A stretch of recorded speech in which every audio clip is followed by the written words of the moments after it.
भारताच्या हद्दीतील काही गावांवर पाकिस्ताननं तोफगोळे डागलेत आणि त्यांचा हा प्रयत्न हाणून पाडण्यात आलेला आहे। आणि नायब राज्यपाल सध्या उरीमध्ये पोहोचलेले आहेत। सध्या या ठिकाणी एलजीची मूवमेंट होणार होती। आपला प्रतिनिधी गणेश ठाकूर या सगळ्याबद्दलचे सध्या अपडेट आपल्याला काही वेळापूर्वीच देत होता। अत्यंत भ्याड हल्ले या सगळ्या पाकड्यांनी केलेले आहेत आणि त्यांना तोंडावर भारतीय सैन्यानं पाडलेलं आहे आणि अशाच सगळ्या परिस्थितीमध्ये सध्या एलओसीवर अनेक गावं देखील रिकामी करण्यात आलेली आहेत। काल या ठिकाणी मोठ्या प्रमाणामध्ये गोळीबार देखील झालेला होता आणि अशातच आता ग्रामस्थांमध्ये चिंता आणि भीतीचं वातावरण पसरलेलं आहे। तर दुसरीकडे आता एलजी अर्थातच नायब राज्यपाल हे आता या परिसरामध्ये पाहणी करण्यासाठी पोहोचलेले आहेत। एबीपी माझा हे एकमेव चॅनल आहे जे सध्या या ठिकाणून आपल्याला ग्राउंड झिरो रिपोर्ट पोहोचवतो आहे। काय नेमकी परिस्थिती आहे माझा सहकारी गणेश ठाकूर आपल्याला पोहोचवतो आहे। तर भारताच्या प्रतिहल्ल्यांमुळे पाकड्यांची सुद्धा चांगलीच झोप उडालेली आहे। मात्र ही आताची जी दृश्य आपण बघतो आहोत ती उरी या सेक्टरमधली आहेत आणि जिथे काल रात्रभरामध्ये जोरदार पद्धतीने गोळीबार करण्यात आलेला होता पाकिस्तानकडून आणि काही ठिकाणी ड्रोनच्या माध्यमातून हल्ले करण्यात आलेले होते। मात्र पाकिस्तान पुन्हा एकदा तोंडावरती पडलेला आहे, कारण भारताच्या सैन्यानं सुद्धा तितकंच जबर आणि तितकंच जोरदार प्रत्युत्तर दिलंय। मात्र या उरी सेक्टरमध्ये काही जी दुकानं होती, काही घरं होती, त्याला चांगलीच हानी पोहोचलेली दिसते आणि इथे जे नागरिक होते त्यांना आता सुरक्षित ठिकाणी हलवलं जात आहे। मात्र त्या ठिकाणी सध्या नायब राज्यपाल पोहोचलेले आहेत आणि एकंदरीत परिस्थितीचा आढावा घेतला जातोय। एकंदरीतच पाकिस्तानकडनं काल रात्रभरामध्ये फुसका असा गोळीबार करण्यात आलेला होता, ज्याला आता भारतानं देखील चोख प्रत्युत्तर दिलेलं होतं। तर चायना माल वापरलेलं ड्रोन हे पाकिस्तानकडनं वापरण्यात येत होतं, ज्याला देखील भारताच्या अत्याधुनिक अत्याधुनिक अशी डिफेन्स सिस्टीमनं देखील पाकिस्तानचे जे चीनी ड्रोन्स होते ते देखील भारतानं हाणून पाडलेले होते। आणि त्यानंतर आता उरीमध्ये नायब राज्यपाल मनोज सिन्हा हे पोहोचलेले आहेत।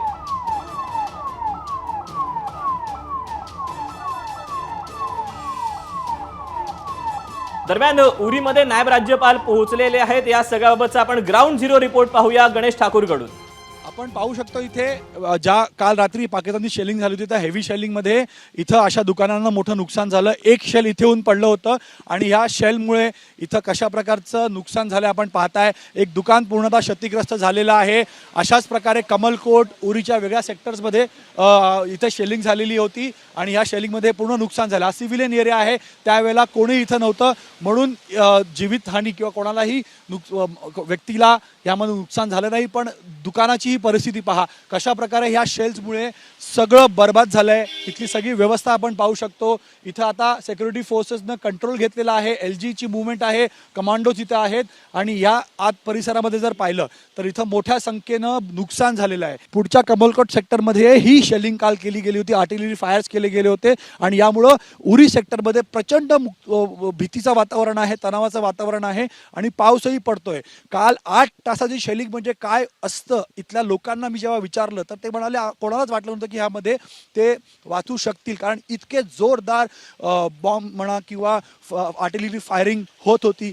ह्या डोंगराच्या मागे जर आपण पाहिलं तर तिथं पाकिस्तानचा मुझफ्फराबादचं सेक्टर सुरू होतं, जे पीओके आपण म्हणतो, पीओजेके। तिथून कमलकोट आणि सियालकोट बलकोट ह्या सेक्टरमध्ये फायरिंग केली जाते।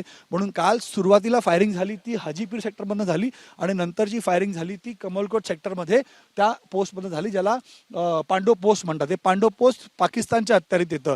तिथून कमलकोटमध्ये काही घरांना नुकसान झालंय, पण सर्वात मोठं नुकसान ह्या दुकानांना इथं झालं होतं। जे इथली लोक आहेत ते लहान मुलांना, महिलांना, जे सिनियर सिटीजन्स आहेत त्यांना इथून बाहेर काढण्याचा त्यांचा प्रयत्न सुरू आहे किंवा सरकार त्यांची मदत करते। पण प्रामुख्याने आता उरीमध्ये जोरदार वातावरण, जोरदार शेलिंगमुळे भीतीचं वातावरण आहे आणि आता पॅरामिलिटरी फोर्सेस आणि आर्म्ड फोर्सेसने आपला या भागाचा ताबा तर घेतलेलाच आहे, पण प्रामुख्यानं आज रात्री पुन्हा इथं शेलिंग होऊ शकते आणि यासाठी आपली तयारीही पूर्ण आपण करतोय। तेव्हा उरीमधला हा ग्राउंड रिपोर्ट आपण पाहत होतो तेव्हा घाबरलेल्या भित्र्या पळपुट्या पाकिस्ताननं नागरी वस्त्यांवर असे पुचके हल्ले सुरू केलेले आहेत आणि या सगळ्या पार्श्वभूमीवर एक मोठी अपडेट येते, आपण यामिनीकडनं जाणून घेऊयात। एक अपडेट म्हणजे अमित शहा आणि अजित डोवाल यांची बैठक सुरू आहे। आयबी प्रमुख सुद्धा या बैठकीसाठी उपस्थित आहेत। पाकिस्तानला पुन्हा एकदा आसमान दाखवण्यासाठी ही महत्त्वाची बैठक आपण पाहतोय। अमित शहा आणि अजित डोवाल यांची ही महत्त्वाची बैठक खरं तर काल रात्रीपासून धडाकेबाज बैठकांचा आढावा घेतला जातो आहे आणि ही बैठकांची मालिका आपण पाहतोय। तेव्हा आपण बघितलं की संरक्षण मंत्र्यांनी देखील मगाशी तिन्ही दलप्रमुखांची बैठक घेतलेली होती आणि त्यानंतर आता ही एक उच्चस्तरीय बैठक पार पडते आहे दिल्लीमध्ये. अमित शहा आणि अजित डोवाल यांच्यामध्ये ही बैठक सुरू आहे. आयबी प्रमुख देखील या बैठकीसाठी उपस्थित आहेत. एबीपी माझा, उघडा डोळे बघा नीट.